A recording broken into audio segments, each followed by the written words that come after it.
le président Macky Sall. waaw ne mandat bii nekk en cours deuxième mandat bii da nga koy tëj ci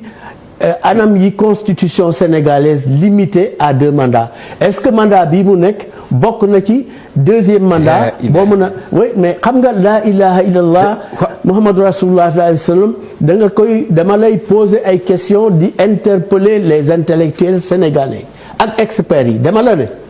quand tu regardes la mise en œuvre de cette constitution par rapport à la limitation des mandats, est-ce que le deuxième mandat en cours du président Macky Sall fait partie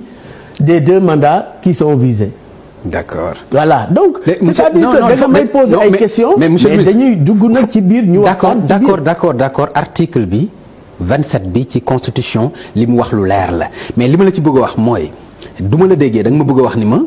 président Macky Sall mi ngi doog a def mandat bu njëkk bu ñu sukkandikoo ci constitution bi loolu nga ma bëgg a wax ndax loolu nga ma bëgg a wax monsieur le ministre. oui dama la bëgg a wax ne. mi ngi doog a tàbbi ci mandat bu njëkk mu ngi door a commencer mandat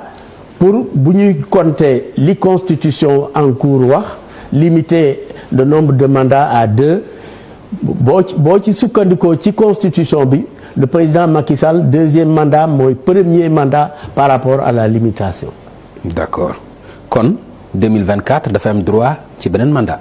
loolu nag moom laa la doon wax sànq nga xaw a yàkkamti ma ne la. loolu kay def par force la non du par force. non si bu fekkente ni premier mandat bu fekkee premier mandat bi yal na fekk yàlla def ñu nekk fi ak jàmm te moom gis-gisam may ko mu toog wala gis-gisam may ko mu def leneen yàlla rek a xam dama la ne loolu ëllëg mbiru yàlla la mais. comme da nga ma poussé pour ñu waxtaan nag réellement ci constitution bi lim taxaw par rapport ak la limitation des mandats oui le président de la République son excellence Macky Sall par rapport à la constitution qui limite le nombre de mandats à 2 mu ngi ci premier mandat léegi nag la muy defi 2024 ak 2025 dama la ne loolu laissons le temps au temps en ce qui me concerne en tant qu'acteur politique dama ne li ma soxal tey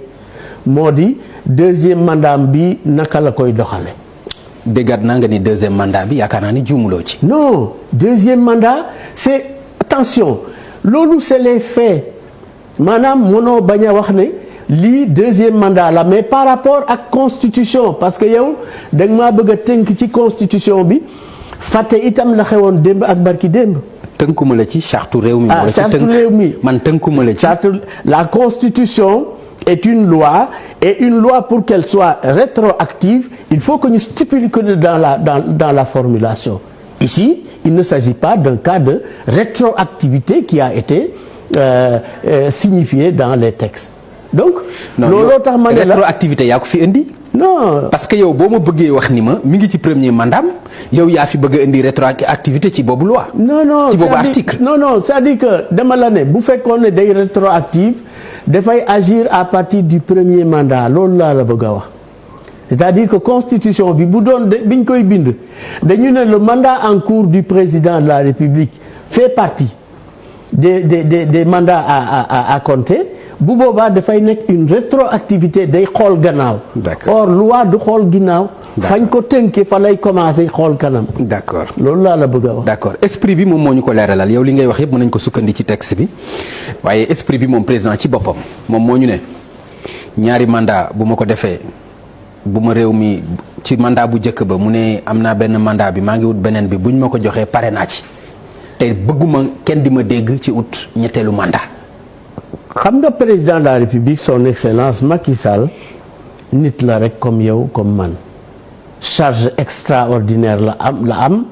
réew mi yëkkati ko teg ko foofu mais waxam du loi toujours mën na inspirer loi waxu président mën na inspirer une loi mais du loi la preuve